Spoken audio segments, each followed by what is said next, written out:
Welcome back, ladies and gentlemen. Second hour of the show, and we're going to go overseas a couple of times in this hour. Linda Garofano is a tour guide in Rome, and I feel terrible for her because she's got no tours to guide, but we check in with her every few months, and we haven't done it probably since the beginning of January just to find out what's going on with COVID. And by the way, my assumption was that it was going to be really good, but it's not so good in Italy right now, and I think she's going to fill us in here on that in a few minutes. Well, I know she is. I'm just hoping there's better news, and I'm bracing myself for some worse news. Thomas Mace-Archer-Mills is with me this afternoon. He's the head of the British Monarchist Society. We go over across the pond for this, too, because I have to talk about the royal family. I can't even believe I'm doing this, Thomas, because I usually just make fun of the royal family. But this interview has really caught a lot of people off guard, and it's getting a lot of attention because there's some stuff in here that's kind of crazy, isn't there?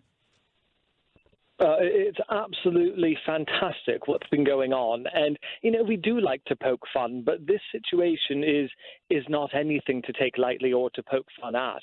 And trust me, I'm the one that's always the one who's poking fun. But, it just really highlights a lot of ignorance, not only with Prince Harry and his wife as to how his family works, but also for the overall general public. So for as much as I would like to agree and say, well, this is a race issue, it's really not at all. There's letters patent from the George V Convention of 1917 that dictates who gets a title and who doesn't in the British royal family. So it's really quite something when you look at the schematics of how it works. So Prince Harry, of course, he's titled a prince, but that's because he is of the direct bloodline. So the statute of 1917 states that only the grandchildren, well, down to the grandchildren of the monarch, can be styled an HRH, His or Her Royal Highness, and Prince or Princess.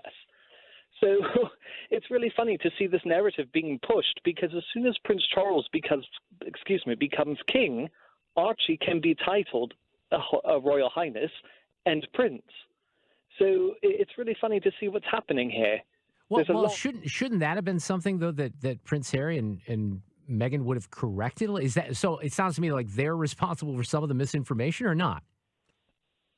Well, I would think so. If we really want to be funny about it, we have to look at education as well, and really how well educated is Prince Harry. But I do have to give Meghan some things because I know how the palace works. And I know the grey suits are the ones that often dictate as to how things will happen. So she's not wrong in that aspect, but her son, Archie, it's not about his skin color or genetic makeup. I mean, he could have been titled the Earl of Dumbarton from the beginning, but they declined that. So to all of a sudden say, well, it's his skin color that's denying him a title, that's fabricated and not true at all. That's so interesting. If people did their research, it's right out there. Yeah. Hey, this was one of the more interesting aspects to me, and I guess you would expect this with, a monarchy and the royal family. But if my grandparents have long since passed, but if you go through the process, even with famous people, you would think that there would be access to, people like grandma and grandpa. So when they step out of the royal duties, there's a meeting that's planned with the Queen, and Prince Harry kind of talks about this. So I rang her from Frogmore that night and said, I was thinking about coming anyway, but I hear you're now busy. And she said, yes, there's something in my diary that I didn't know that I had. And I said, well, what about the rest of the week? She goes, well, that's busy now as well. Okay, I didn't want to push because I kind of knew what was going on. And then later that night... But doesn't the Queen get to do, doesn't the Queen get to do what the Queen wants to do? No, when you're head of the firm, there is people around you that give you advice. Okay. And what has also made me really sad is some of that advice has been really bad. So they were very careful. You could hear there was a pause there and a sigh from Meghan. But Thomas, when you talk about the gray suits, is that who you're referring to?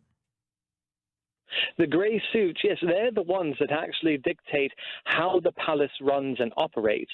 The Queen, she might be the head of the family, but the way the actual monarchy runs, it's by these grey suits. I mean, the Queen is really handled.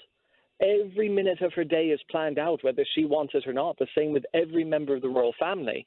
And the Queen books up often years in advance. I mean, her own children have to make an appointment. I guess, I would think that in a situation like this, that grandma, not the queen, that grandma would want to have a conversation with the grandson. Well, you would think that, but the Queen is one for duty, and it's always crowned first, and the crown never loses. We know that from the series Netflix. But this is a case in point where the crown will not lose. And all family aside, it is the existence and longevity of the actual entity, which is the crown. So these people, even though they're human, they always play second fiddle to the actual entity.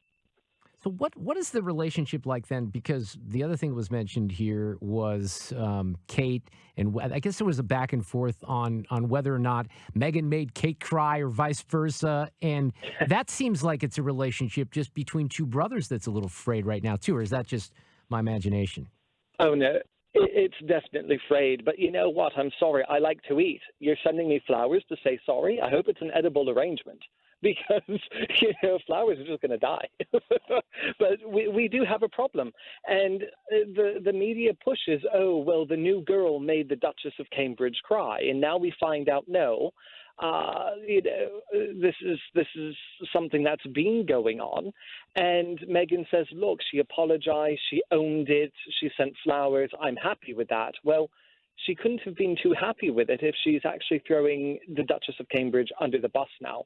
And Harry and Meghan have broken the cardinal rule of being royalty. You do not air your dirty laundry in public. You do not do it. Yes, and that seems like there have to be. That's one of the takeaways that I had from just listening to all this, and I thought that's not going to end well, right?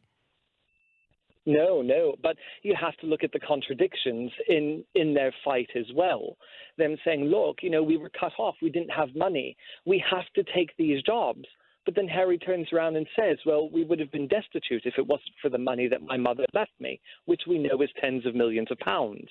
And Meghan, when she was Meghan Markle, came to the family through the wedding being worth over $7 million on her own.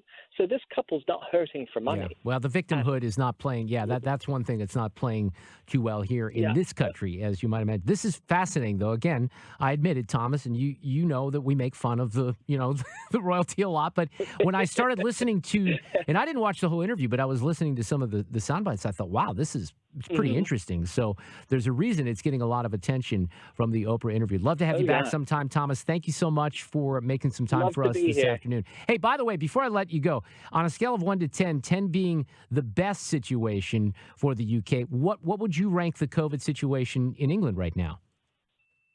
Well, I'd say right now we're at about a 6 going to a 7. We've got nearly 20 million vaccinated. By the 1st of June, almost all of us will be vaccinated. Good. We are going back to the theater the 21st of June. Good. I'm glad. See, I think we're at about a 6, 7, maybe approaching an 8. So I like to hear that. Unfortunately, I don't think Italy is quite there. We're going to discuss that next. Thomas Mace-Archer-Mills. It took me 5 minutes just to read the whole name here for you this afternoon, so we have to cut your segment short. Thomas, great to have you on. I appreciate it. All right, take care.